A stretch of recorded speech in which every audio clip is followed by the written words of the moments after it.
happens when you embrace false prophets. Aribue, there is a gentle human being in the Bible by the name of Micaiah. He's a wonderful guy. You would love him. If he came by your neighborhood, you would invite him in and offer him your biggest and baddest beanbag to sit on, and then give him a sandwich with juice, because he's so awesome. But this excellent guy that deserves your best beanbag and your best sandwich was not particularly adored by the king of Israel at the time, whose name was Ahab. Ahab was a king that wanted to go to war and have his bread buttered on both sides, have his cake and eat it too. And so he went and gathered for himself a great number of teachers to teach him what his itching ears want to hear, otherwise known as false prophets of Baal. Is that not out here foreshadowing 2 Timothy 4? Ahab goes and grabs these gnarly, beastly, wannabe prognosticating okies. And he's like, tell me what I want to know, fanning himself. Tell me what I want to know. I'm going to win, am I not?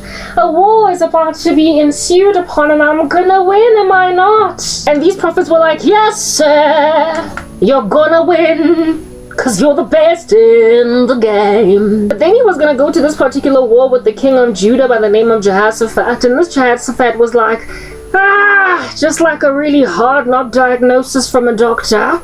I'd like a second opinion. Do you know anybody with a second opinion? And Ahab is like, ugh, I do. But I don't really like this guy because he's all about that truth business. And on top of that, he keeps on telling me stuff I don't want to hear, because he's not scratching my itching ears. And Jehoshaphat was like, fine, we'll see him.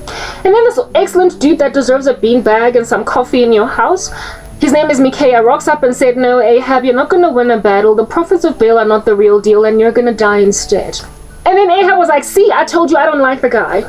Went to war anyway and then put Jehoshaphat in the position to take his bullets, but then found himself dying anyway from a stray bullet. Long story short, Micaiah was right. But guess what they did to Micaiah? Before Ahab died in war anyway, and Jehoshaphat survives. Yeah, okay. They put him in prison and then fed him meager portions of bread and water for rightly prophesying the word of God. Micaiah was one prophet. The prophets of Baal were many, yet that one prophet was right. All these prophets that my country is accommodating are wrong, and the right ones are Micaiah, and people about to die.